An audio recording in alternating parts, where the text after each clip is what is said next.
Stephenson, please make some noise.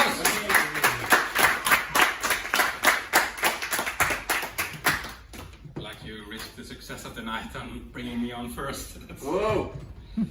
That was a joke. You guys can laugh at that. Self-deprecating joke. Is the microphone even on? Yeah, yes, this it way. is. Guys, I just moved to the UK from Norway. Yeah. All right, that was a Brexit reaction from the Brits. The Americans are excited. No, sometimes it can be tough being an immigrant in the UK because I've been the victim of a hate crime. Someone called me the S word. Swedish.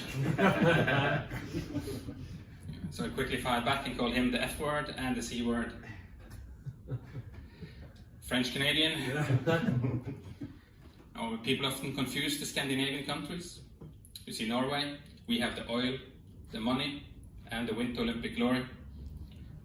Sweden have ABBA, IKEA, and countless women who declined my romantic advances. Actually, Norway also have that category. We can very soon add Manchester to the list.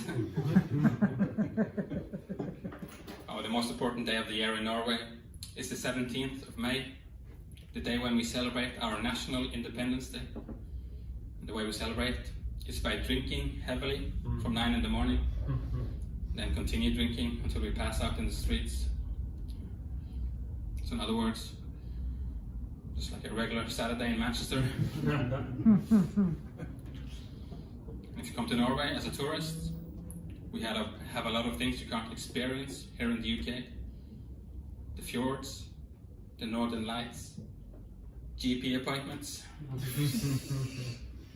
Heard you used to have those back in the 90s. Oh, it's true, if you come to Norway, you can see the green northern lights dance across the sky.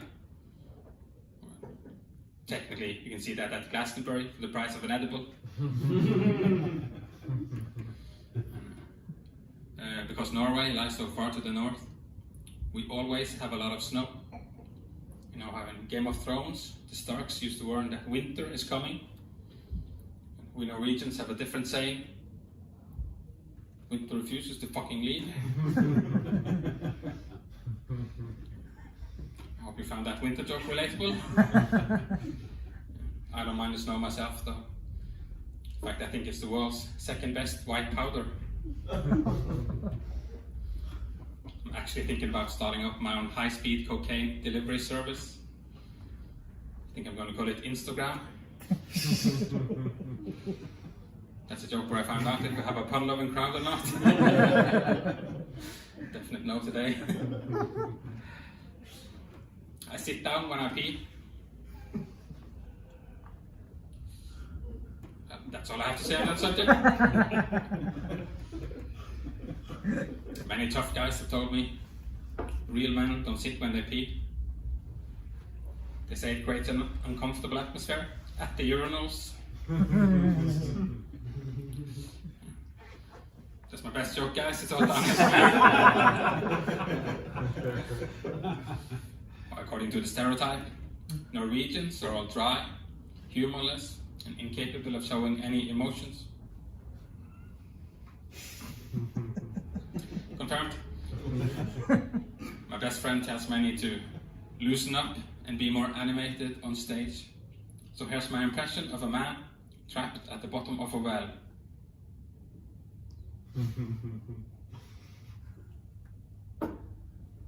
Yeah, that's it.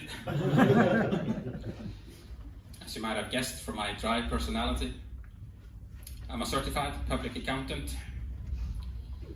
Being an accountant for 15 years has filled my life with endless happiness.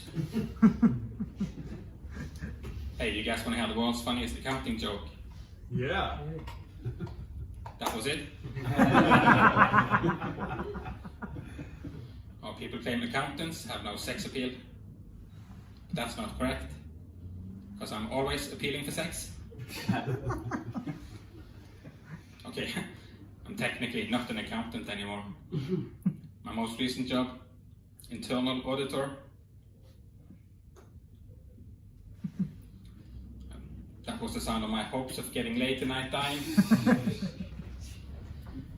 Well, I've lived a couple of months in the UK now, and based on what I've seen so far, here's my audit report on the British economy. Welcome, that latecomer. I need some tension for this joke to work, so I'm gonna restart again.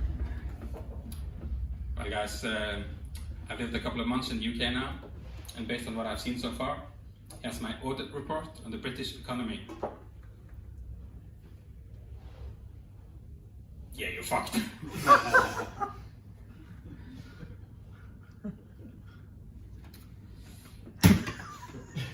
Now, to prove how fucked you are, here's a fun fact.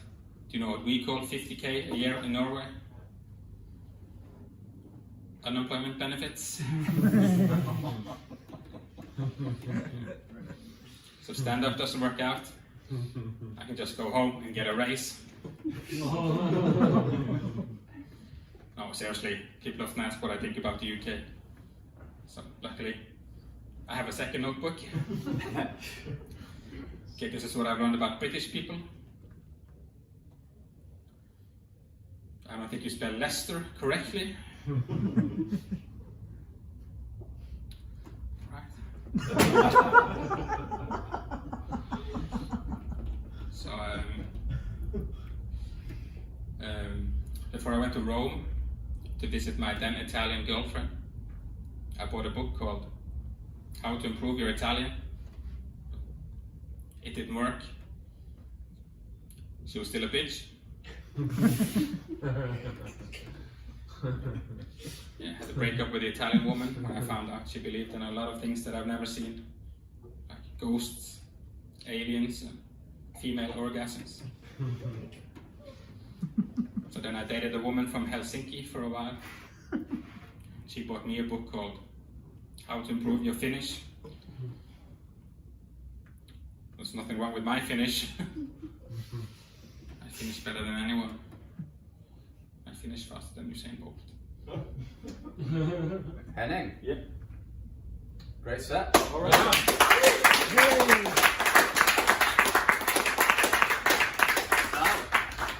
We met at the Edinburgh Fringe. Yeah. What are the goods, the bads, and the ugly parts that you experienced? Because I was there a few days. You were there for pretty much all of it, weren't you? So go ahead. The goods. The goods is in 1 month you can get more stage time than in a whole year. Yeah. For the rest of the year, and you can go on a lot of different lineups and have a lot of people in the audience, so you get to test a lot of jokes and stuff like that. Like the bad thing is financially it's a disaster, especially if you're taking your own show and investing money into that. But it's also like really exhausting, because I did 23 of my own solo shows, and in total I did 65 shows in 4 weeks, less than 4 weeks. So how many did you do at Dropkick Murphys? Oh, I don't know. A lot. Yeah, twice a day. Lot. Shout out Masai Graham, one of the coolest guys I've met on the comedy circuit. He's a Brummie. He's based in Leicester, but yeah, he's just a funny guy, man. Like we were talking about, like he's there on holiday. Like he's drinking from 11 a.m. He does about, I don't know, 5 of his own shows a day, and he welcomes us all aboard. So yeah, it's a good place to be, isn't it? Yeah. What's the ugly? What's the ugly? I mean, don't say Italian girls now. Don't say Italian girls. That was a wordplay joke. Yeah. Never. I didn't get to that part where I have to take that into consideration. The ugly part is like a lot of people who go up and don't know what they're facing, comedians. Yeah. They will hit the wall once they come up there, because you're under so much stress. There's so much things going on. A lot of comedians are drinking heavily, going out late, doing drugs and stuff like that. So you'll see people on the streets the next day. They have to fly for their own show, and they'll be zombies because they are so tired and they want to go home and they want to quit and give up. But luckily, I'm too old to party, so. Yeah, but you're taking over the UK. I've seen your gig list. You're pretty much London to Edinburgh. So it's like let's just have a quick conversation about what got you started and what's keeping you going, basically. Yeah, a good question. Like Instagram. Instagram. My Instagram is Mr. Dry No, I mean Comedian. Instagram. Instagram. Yeah. The wordplay joke. Yeah. No, some of my jokes are true, some of them are just made up, and the part about being an accountant, that part is true, and I fucking hated my job. So I wanted to do something else, and that's why I came to the UK to try to become a comedian. And I've been going in and out for a couple of years now because of this little thing you have called Brexit, where you need a visa to live here now. And finally this year I got a global talent visa as a comedian. Whoa! Yeah.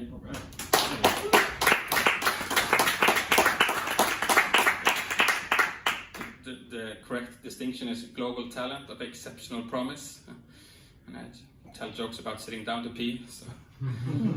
Okay, I thought it was because you're really good at accounting and like there was steam coming off like the keyboard, but yeah, it's for the comedy. Okay, great. So we're going to finish up. Tell us something interesting about you, and please plug your social media because I know you're getting the views and you're doing really well, and you're super active. So tell us something interesting, and please share your social media to the millions watching around the world. Something interesting about me, you'd never guess this based on how dry and white I am, but I actually love hip hop, so I'm a hip hopper. Whoa! Yeah. And also, I'm on social media. I'm on Mr. Dry Comedian. I think I have over 60 million views now and quite a lot of followers. And just an interesting thing that happened at the Fringe. 2 people walked out of one of my shows because I had a bad show, and I posted that clip online. It now has 3.5 million views, so I can now say, when you come to my shows, the funniest part is when you leave. Whoa, Henry Nilsson. There we go.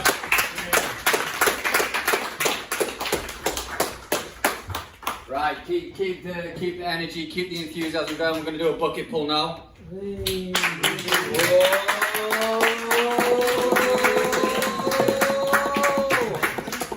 Mark Woodrow. Yeah. Mark Woodrow. Whoa. How you doing out there? Are you okay? Yeah. Okay, everybody? Yeah. You may notice pretty quick I've got ADHD. Anybody out there? Any ADHD sufferers in the audience here? Yeah. It's quite stressful, isn't it? I find that being me is very, very tiring. In fact, after 5 minutes of me, you're going to need a rest, and I'm going to need several days off. It's exhausting. I was a social worker up until about a couple of years ago. Any social workers in the audience? There's not many of you here. Anybody know much about social work? Not really? That's fine. That's okay. I'll help you learn. Anyway, I'm now a plumber and a painter, so don't ask me how I transitioned from social work, from removing people's kids, which is what I did, very traumatic job, extremely traumatic job, to being a plumber and a painter now. So I guess metaphorically, I was dealing with people's shit daily as a social worker. Now I literally deal with it, and it's an absolute... Anyway, I enjoy what I'm doing. I do get wet regularly as well, doing my job, inevitably, as a plumber. I have bad days when pipes burst and hit me in the face and invariably knock my glasses off, and I'm squandering around on the floor like some weird looking mermaid, trying to desperately stop the water from spurting everywhere. And one of my colleagues is in the audience today, Nick, my long suffering lodger from the Ukraine. Let's hear it for Nick here. Lovely guy, great guy. Now, the thing about when Nick and I work together is as you can tell, I'm extremely highly strung. Tell me if I'm wrong, I am highly strung. There's only one woman in the audience. Do I look highly strung? Yeah. That's okay. That's what I expected. I am highly strung, extremely highly strung. Nick is so horizontal. I've never met anybody more laid back than Nick. Thankfully, I had, last year I was doing a massive job. I did a painting job, thought it was a really good idea to take on people that I didn't know from Adam, and I had an absolute disaster. I lost loads of money, and we're talking, members of my staff were using cocaine daily, stealing off me, an absolute nightmare. And Nick is the only one that lasted basically the whole time with me. Now, Nick and I do fall out now and again, because occasionally Nick does spill paint. And one of the things I've learned this last week is a few more Ukrainian swear words. Because invariably when Nick spills paint, he spills them on his feet. And I go mad, and Nick goes mad. And anyway, kiss and make up at the end. I don't know what's funny about that, but I thought I'd tell you that anyway. So, just a little story for you there. How are we doing for time? We're doing all right for time? Yeah. Right. Yeah, killing it. That's good. Thank you. Thanks for the feedback. I need regular feedback as well. One of the things about me as well is I'm extremely insecure on some days as well, and I've bombed a few times. Everybody understand what bombing's like as a comedian here? I'm sure you do. It's a nightmare. And one of the things I learned on my comedy courses, you just got to stand there and take it. And as a social worker, I stood there and took it regularly, and it was an absolute nightmare.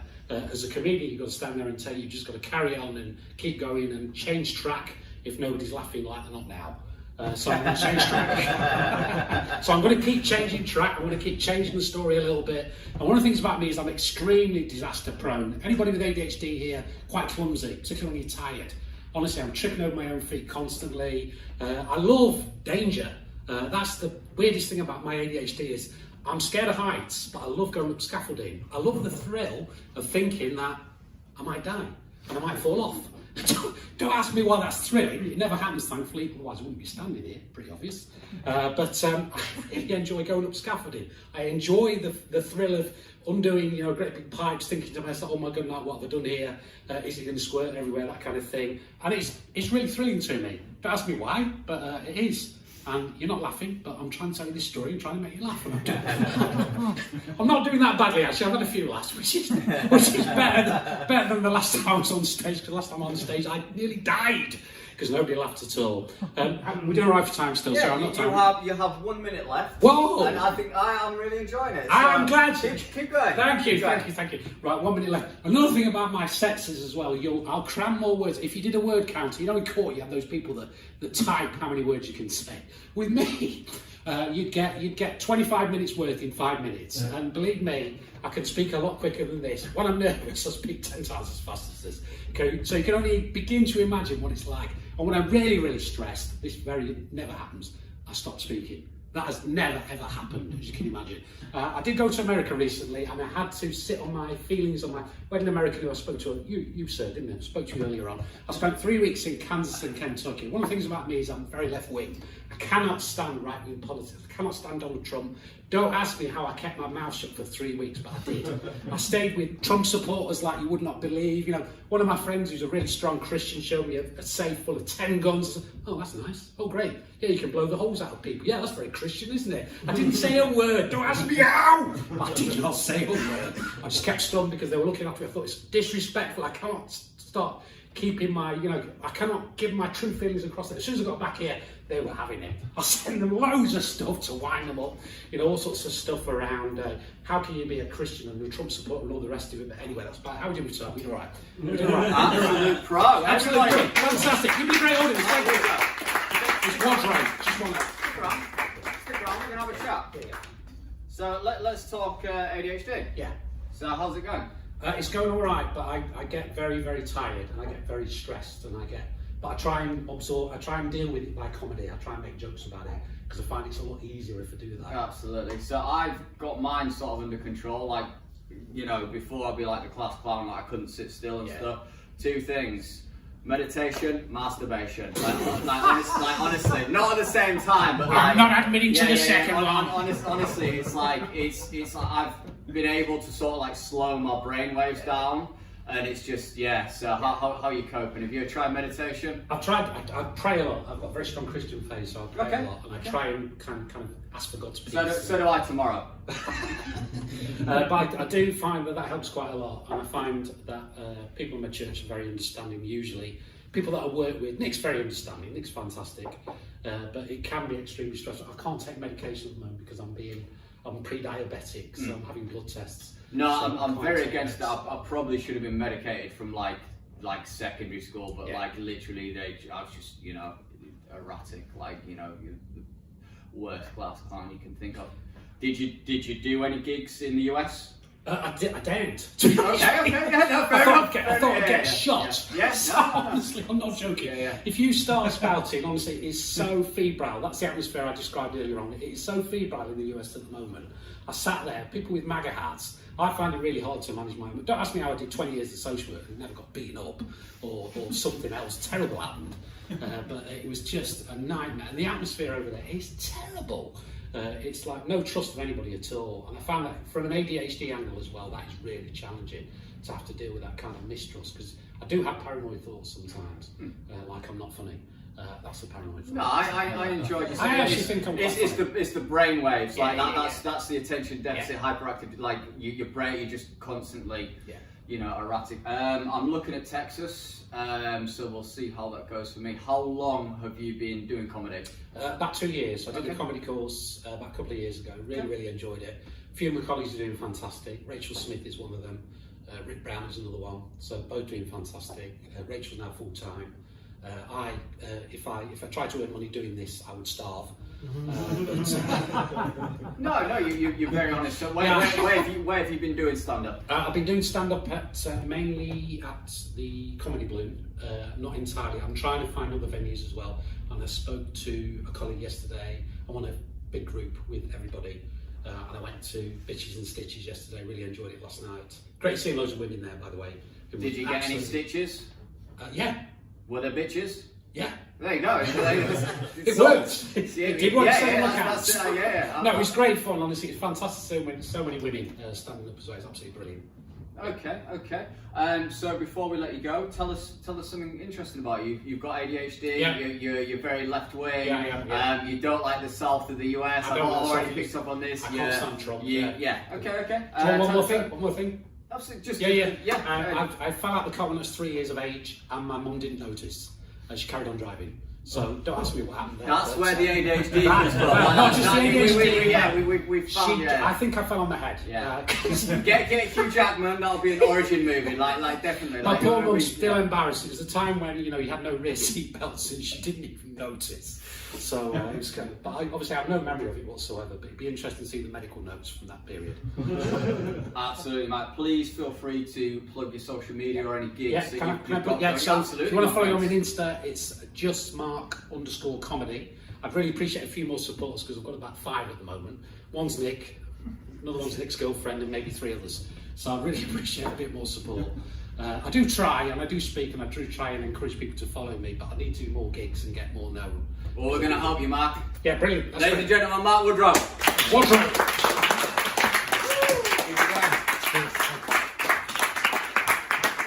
Keep your applause going, keep the intensity, let's go people.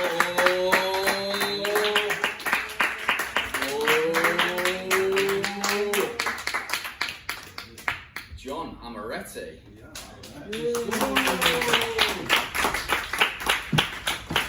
Thank you.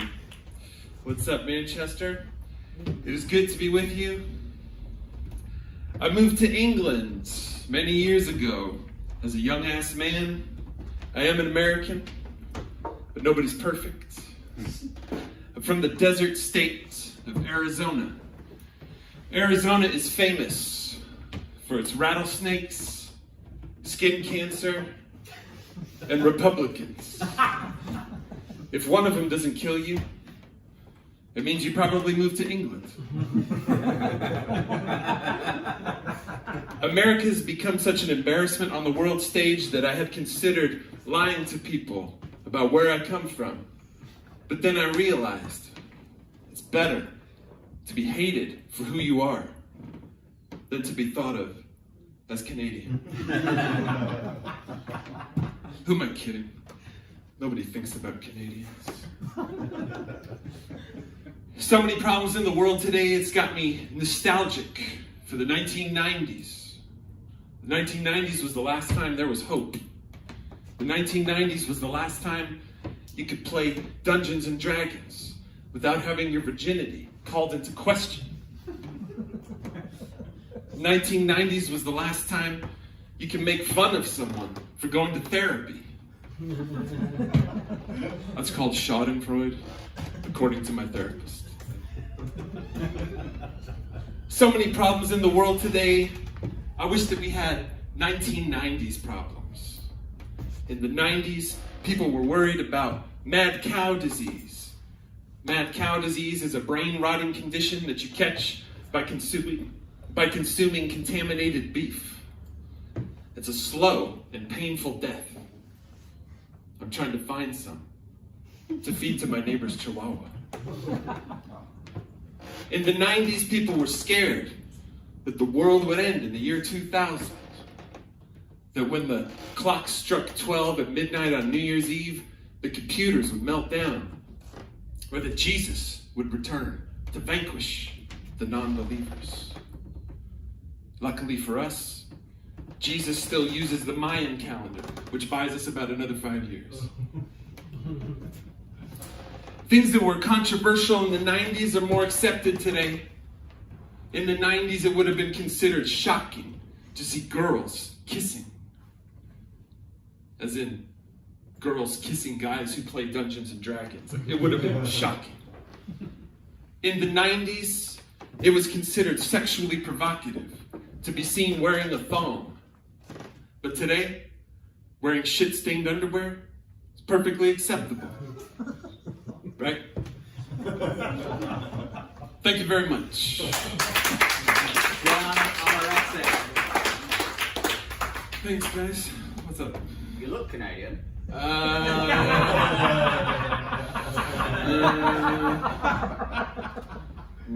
Have you been? I have. I was there briefly. Yeah. It's like America, but they're unarmed. Yeah, all I've seen of Canada was Vancouver. Yeah, very nice. One of my favorite places in the world. I wonder if you're being sarcastic. No, I'm being deadly serious. Yeah, Vancouver's beautiful, mate. Yeah, but I know. Yeah, it doesn't. Yeah, we'll have to disagree on that one. Have we been to Vancouver, guys and girls? Tumbleweeds. It's like when I do a set. It's yeah. Anyway, yeah, but maybe I was on the wrong side of town. Yeah. Okay. So yeah, I mean, I did some stand up there. It wasn't great. The girls, they liked the Englishman. Yeah. Yeah. They thought I was Australian, but yeah.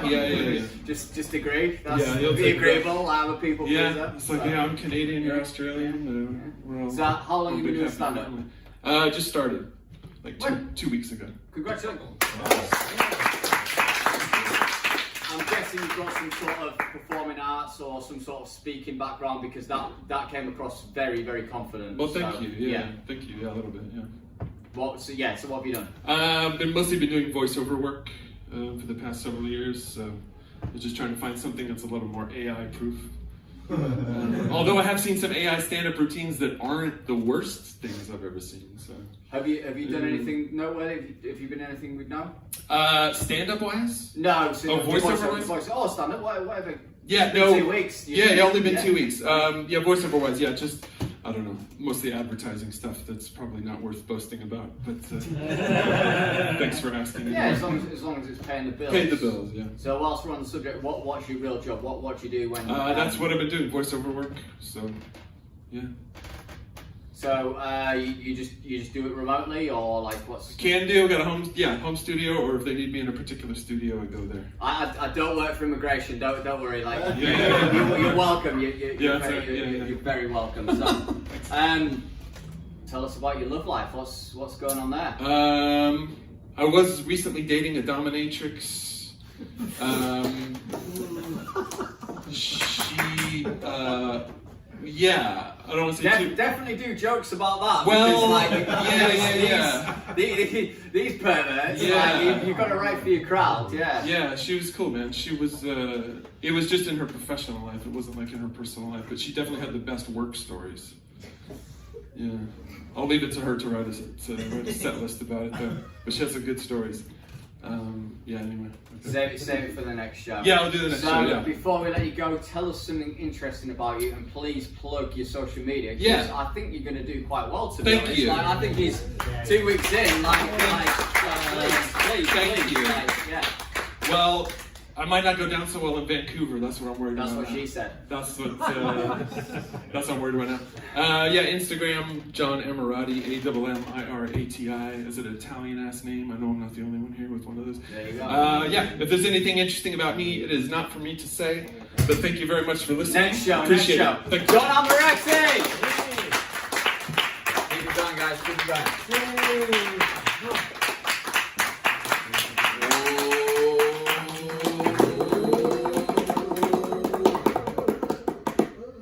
Jacob Silas. Right. Oh. Yeah.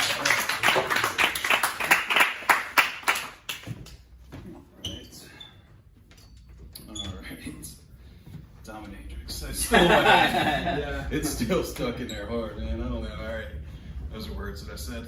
Guys, I haven't moved here, but I definitely moved away from the States. You know what I mean? Like, it's one of those things. You like to say you moved somewhere. No, I just moved away from conflict. No regrets. One regret, I think, about coming over. 40 years old, I had finally gotten into a nice neighborhood for the first time in my life, right? You know how I know it was nice? I had 5 banks. Right? Yeah, that's rolling, man. 2 blood banks, a sperm bank, a money bank, and an OnlyFans woman that kind of looked like Tyra Banks. You know, those were the 5 banks. Tyra had that big forehead. You know, you guys have seen pictures, right? Yeah.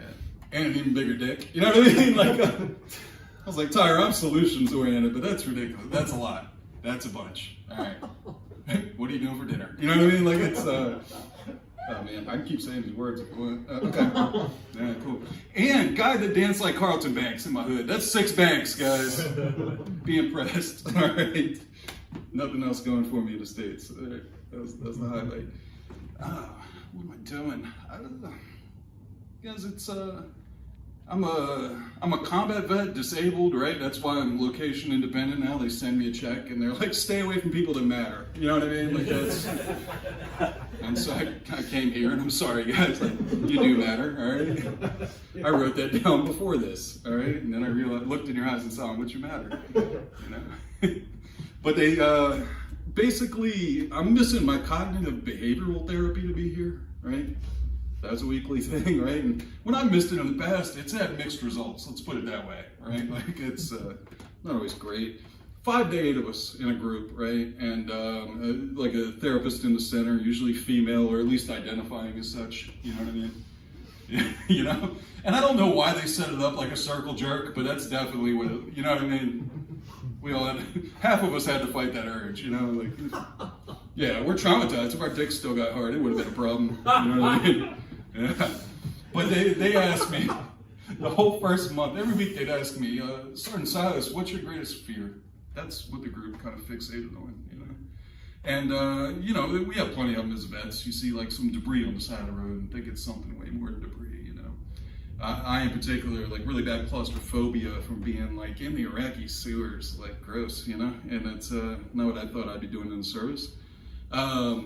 Overpasses at one point, like I had one crumble right in front of me, and I think someone did it on purpose as we were driving, you know, like that's, now I fear that. But I wasn't going to tell them that, you know. They said, Sergeant Silas, what's your greatest fear? So, all right. Birds with human arms, man. Oh my God. They're always ripped. Do you know what great cardio birds have? You know what I mean? Murder eyes, just murder beaks and beady eyes just staring out at you. You know, they're terrifying, guys.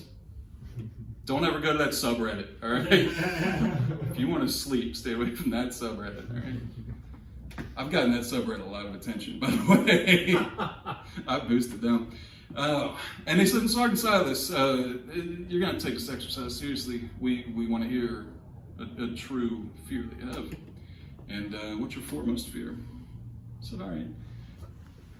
A dragon with IBS, you know what I mean? Like that thing just flapping at you. I'm not getting killed by that shrapnel. You know what I mean? That's dishonorable is what that is, you know? And it's a dragon. You know it lights its flatulence, you know?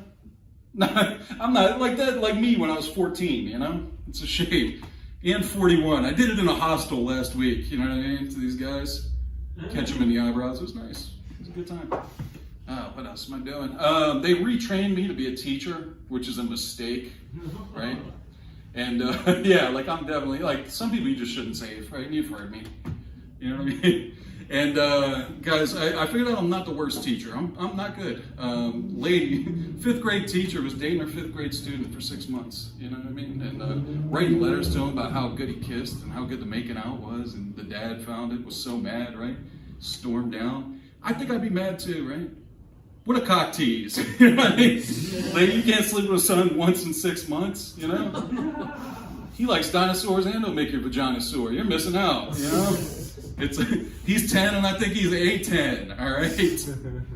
Get your romance novel desperation away from my son is all I'm saying. Anyway, I'm Jacob Silas. Love you guys.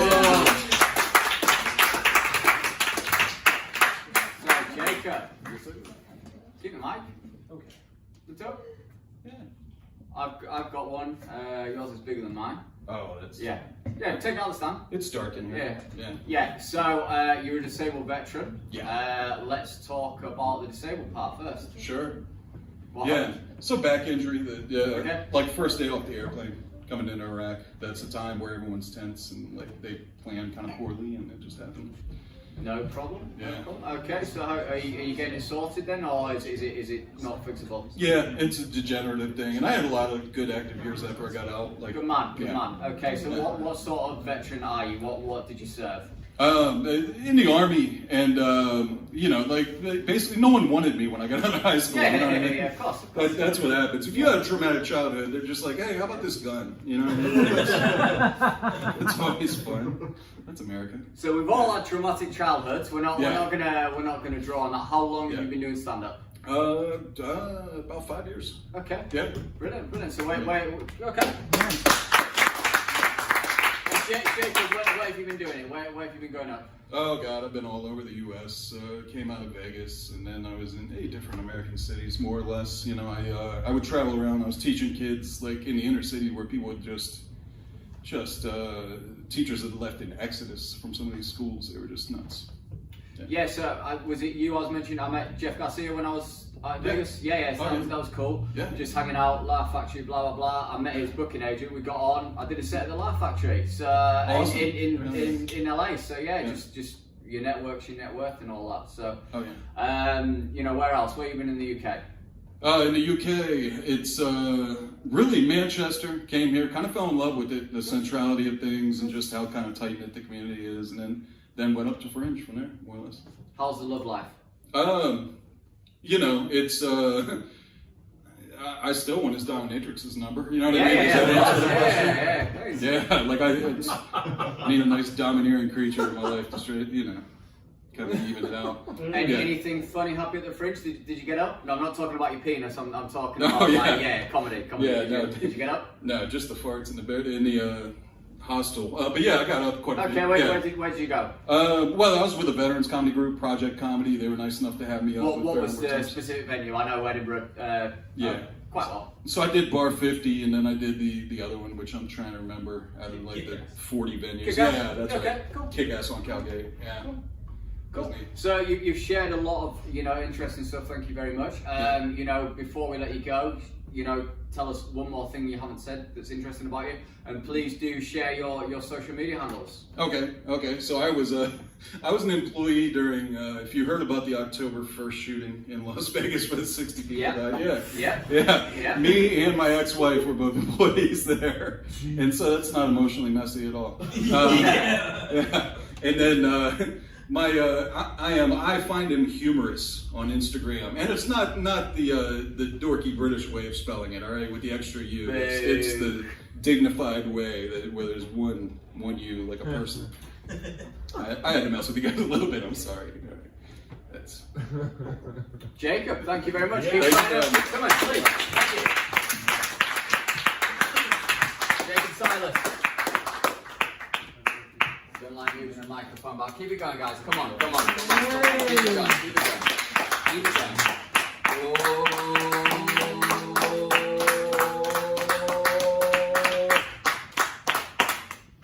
See Marcella to the stage, please.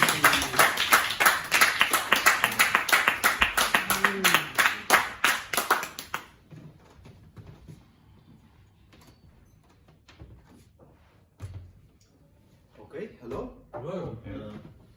So I almost have one thing in common with everyone has been on stage. The first Norwegian friend, he said just moved here, same here, like I just moved to England 25 years ago. But it was a very hard move because I came as an asylum seeker. So it was like walking in the mud. It's like leg day for 25 years. And I want to say happy birthday, Andy. Yeah, thank you. We have been friends for how long? A long time. Just today on WhatsApp.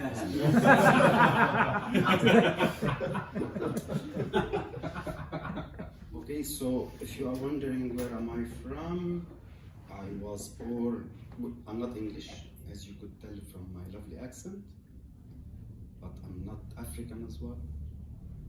I was born in the place where somebody mentioned Jesus Christ, where Jesus Christ was born, and the terrorists.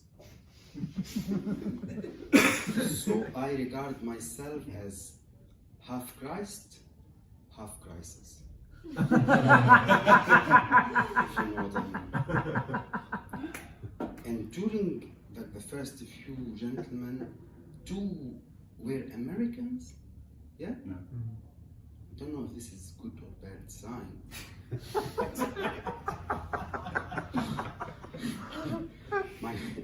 In my first country, which is Syria, there are lots of Americans. There are military controlling the oil, which is perfect. So I came here 25 years ago, and I tried to make friends and make jokes. 25 years never worked a single joke. So I thought this is a sign to do stand-up comedy.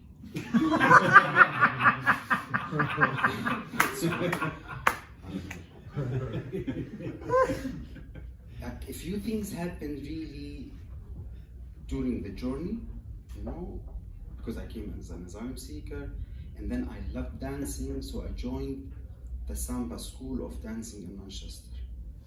And then I met a lovely English girl there, so I invited her for a date.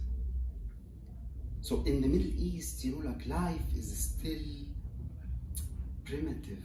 It's not really, here in the West, it's everything has been designated, you know, has been divided. So like maybe we have vegetarian people there, but like, you know, like you don't even think about it. It's not as famous as here. I came here, I didn't know. The girl that I invited for a date, she's vegetarian. I took her to Scotland for a romantic date. We were walking next to the lake, and at the time, I used to read a lot, and I loved Ernest Hemingway. And he was a fisherman, and he loved fishing. So I was holding hand with her, walking, telling her, you know, baby, my dream is to be a fisherman and just contemplate the sea, and kept talking. And then I heard somebody is crying. I looked, what's up? What's the matter? Why are you crying? And she said, I can't believe that the person I'm falling in love with, his dream is to kill fish. And imagine like somebody is putting a hook in your mouth and killing you. I said, I swear I didn't mean that. I didn't think about the fish. I was thinking about myself and this dream. So please forget about it. Anyway, so we managed to make her forget about it. We got married. 20 years forward, it was New Year's Eve. I am good cook. I am cooking, drinking wine. So what I did, I brought a fish to cook. I forgot about this Scotland, but you know, like I love eating. So I finished. I'm cooking for her vegetarian, but I cooked fish for myself. So I got the fish out of the oven, and I put it there. Cheers, and she's crying as well. I said, what's the matter? Why are you crying? Did you remember your granny or something? She said, no, look at the fish. I said, what's the matter with the fish? She said, look at her eyes looking at me. And you know like how the fish is surprised by how hot the oven is. Okay, I said, okay, I'm sorry. So I cut the head of the fish, throw it, and carried on my night. But I think that was the end of our story, so we got divorced after that.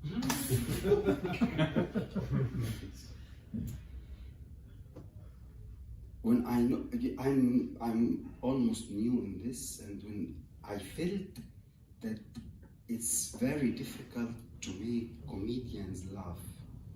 So when I feel that there is not a lot of laughing, I like to end up with a piece of poetry that summarizes my life. It's by Adonis. It goes like that. I sought to share the life of snow and fire, but neither snow nor fire took me in. So I kept my peace, staying like a stone, waiting like a flower. In love, I lost myself. I broke away and swayed like a wave between the life that I dreamed and the changing dream that I live. Thank you. Thank you. Thank you very much. I think I speak for everyone. Let's see your dance skills. What you got? Oh, but I didn't mention that there is another something similar with the person who says he has HD or something. ADHD, yeah. But I want to see your dance skills. If we clap, can you got some moves? I have sciatica. Okay, so not today. Okay, I can tell you're a dancer. And So, I don't know if that yeah. is similar with H. Yeah, so the back issues, yeah? Yeah, no problem. So, how long have you been doing stand-up? Literally, I was even feeling so proud because this is my first month, and Yeah. when somebody says 2 weeks, so I feel it. You've been doing this for 1 month? Yeah. Come on, guys. But this is my third. You got some really big reactions, well done. Keep going. Okay, so where have you been doing it? Just Manchester, or have you been traveling No. around? This is literally my third sessions. So the first one was at Frog Bucket, something. From Bucky, yeah, that's a pretty famous. You were there? That's a pretty Really? famous Yeah. venue, Alright. yeah. Yeah, okay. That's a tough place for your first ever stand-up. Jesus Christ. And it went so well. Well done. So what's your job when you're not doing stand-up? What do you do? I'm an actor. Okay. So what sort of what sort of acting are you doing? What? I don't know if you have seen The Crown on Netflix. These probably You have. know, Like, The if you're a Crown- Netflix actor, thank you very much. Yeah, Like, I am in season 5 and 6 on Okay. The Crown. Brilliant. Wow. So yeah, so just say it down the camera. Like what season 5 and 6 of The Crown on Season Netflix. 5 and 6 on The Crown. I played Salah Al Fayed. It's pretty big. So how long have you been in the UK, or is you've been here a while? And 25 years. 25. Yeah. So stand-up's just a new thing. Acting's your Yeah, main yeah, sort yeah. But before, acting is new as well, just 5 years. Before that, I was a lecturer at the University of Beautiful. Manchester. You can tell you can tell you're a public speaker, definitely. So, what was it like, a mental breakdown that made you transition to like acting to comedy, or like what was the motivation towards comedy? I dreamed to be an actor since I was little boy. Yeah. But then life took me Happens. away, and I was obsessed with God because of my, because I regarded Jesus Christ as great grandfather. Yeah. So I swear by my grandfather that I was studying him, religions, and then I forgot about acting. And then sometimes you want to fulfill the dream of your parents, society. Your own whatever. dream. Yeah, well now, but it took me 50 years to get. So what was the journey to get you on Netflix? Because I don't think you've just gone from zero to hero, because Netflix is huge. So I know it was really luck. no, But it's nothing that is for you will pass you. So whatever you're doing is okay. Well, Yeah. what happened? It was Corona. I started looking for because when I quit the university, Corona happened. I said, thank God, this is a sign. The God doesn't want me to quit the university. Yeah. But then I was searching, trying to see what's happening, and I found a role with Netflix as well. There is a movie on Netflix called The Swimmers. It's about the two Syrian girls who fled Syria during the war, swam and then jumped in the boat because the boat broke down. And anyway, so I applied and I got like a role because they needed like Middle Eastern look. Yeah. And then when I got that, I got an agent after that, and then the agent sent me this role and I auditioned for it and I got the crown. What are the acting? So obviously you're new to the comedian circuit, but what other roles have you done, and what other roles do you have coming up? Mainly I've done The Swimmers, The Crown, and there is a movie called Shout at the Sea. I was at Coronation Street for one day. Okay. So you're richer than everyone in this room put together, basically. Yeah. Yeah. Anyway, it's really good. When I came to the UK, I couldn't speak a word. I still remember the first slap, like a girl slapped me the first day I arrived in the UK, because we went to the hotel because I arrived as asylum seekers. They took us to this cheap hotel and I needed a pillow. You know, the one that you put. Yeah. Because, no, I explained because I don't know what's the difference between pillow, you know, like all these Pillo or Belo, you know, or below.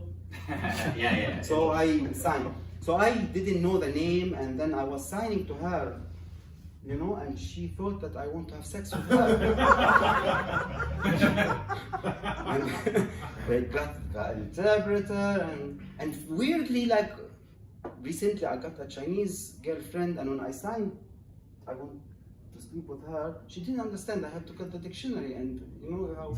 You should work for the UN. That's your next role, like United Nations. Like, yeah. So before we let you go, please plug your social media anywhere. You get your acting channels. It's absolutely amazing. Such a lovely, humble man. Thank you. You know, doing your thing. You know, you're not lucky. Anything you're doing is meant for you. So thank you. I'm not, you know, like Simo1977. This is my Instagram. I'm not really, you know, big active on social media, but I should maybe try. Most of the richest people in the world are not. They just keep themselves up.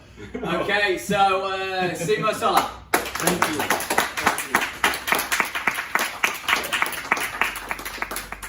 Keep it going, guys.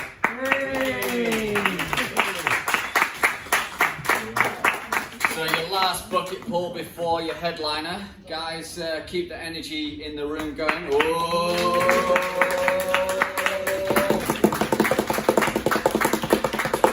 Birthday by himself. Andy, come to the stage. Come on. Oh, we're okay? Whoa. Yeah, fantastic, me too. I'm Andy, I'm a stand-up comedian for the next few minutes. That's a good thing. None of you are going to get your minutes back. Tell you a bit about me. I'm autistic.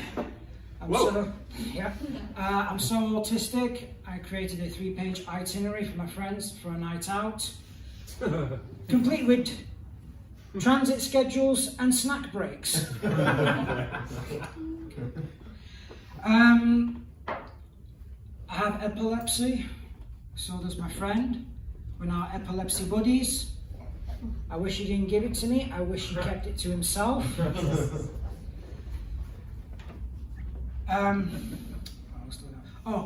So I was in work the other day. I work in a department store. I was on the fragrance department, and I had this very angry customer who came to me, and she said, "Excuse me, do you sell Chanel?" And I said, "No, sorry, we don't. We've only got Dior and YSL and anything that's behind me, from Ralph Lauren to Jean-Paul Gaultier, Paco Rabanne." And she said, "That is absolutely disgraceful. How can you be a department store and you don't have Chanel?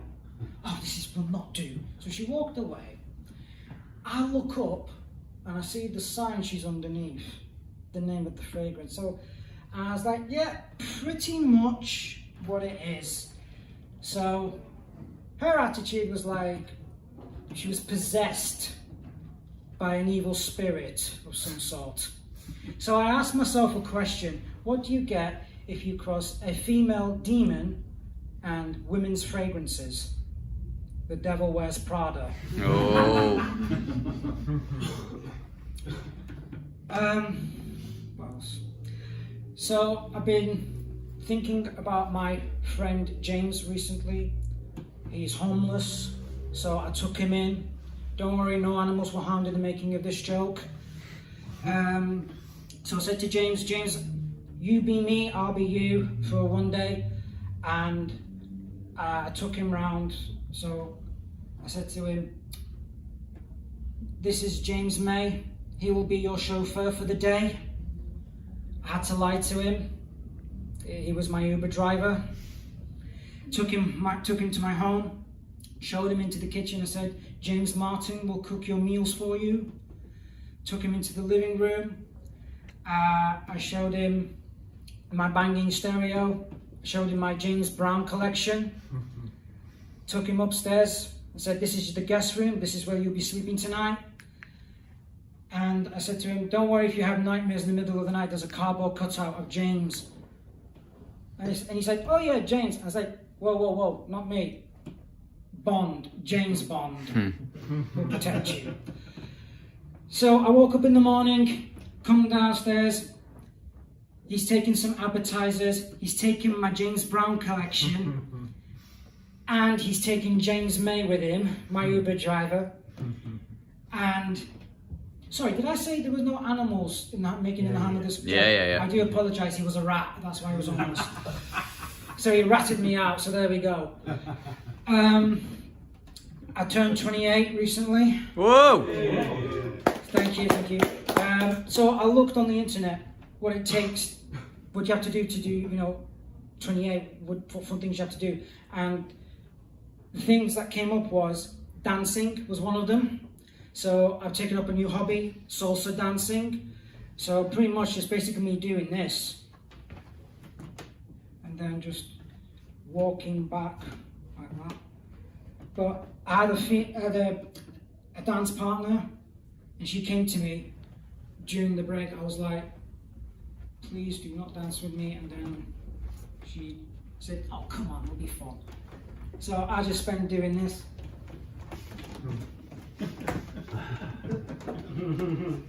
And I said to myself, okay, well, I may have done crap, but it takes two to tango.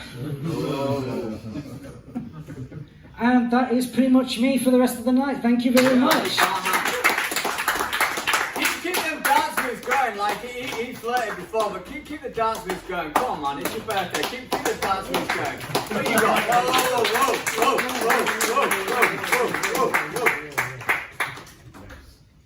So how many lessons you had now? I have had, so I've been going every Wednesday, so 4. I had one on Tuesday this week, and I've got one coming up tomorrow. So I'm doing 3 this week, which is good, man. It's meant to be really good for you. Yeah, it is. Yeah. Are you enjoying it? I'm enjoying it. Yeah. What are like the peaks? Like what are you experiencing from your dance experience so far? So I did a comedy set last night, and there was a woman in the audience. If anybody knows the English Lounge, apparently one of the audience members recognised me from the dancing lessons. So famous? She said you been that, on Netflix? No. I wish. But we swapped Instagram handles together. She's expecting me to turn up next Wednesday, so hopefully we'll be dancing partners. She said she wants us to be dancing partners, so there we go. Fingers crossed.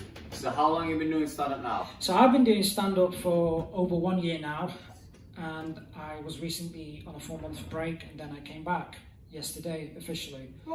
So I'm now back. So yeah.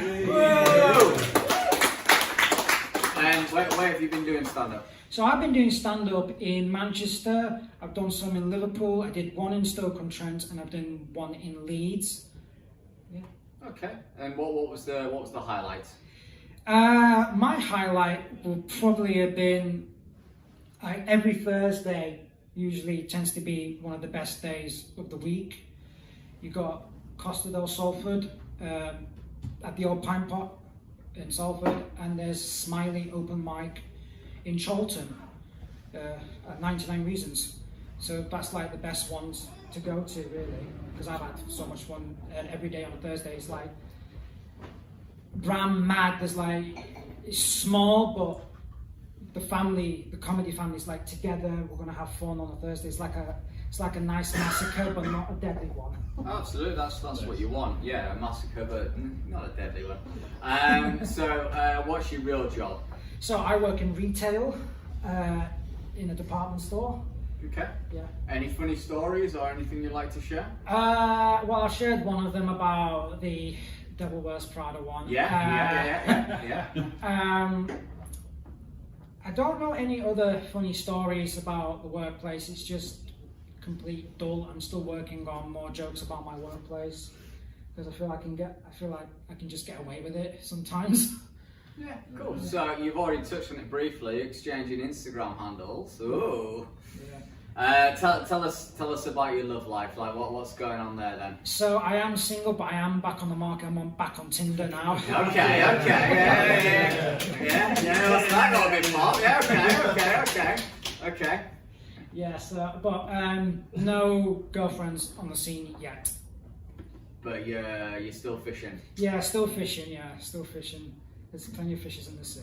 There is, and plenty of fishes are dating Yeah. our website, I believe. So Be careful to be vegetarian. there you go. Play on player. Yeah. So before we let you go, Andy, tell us something interesting about you, and please share your social media handles.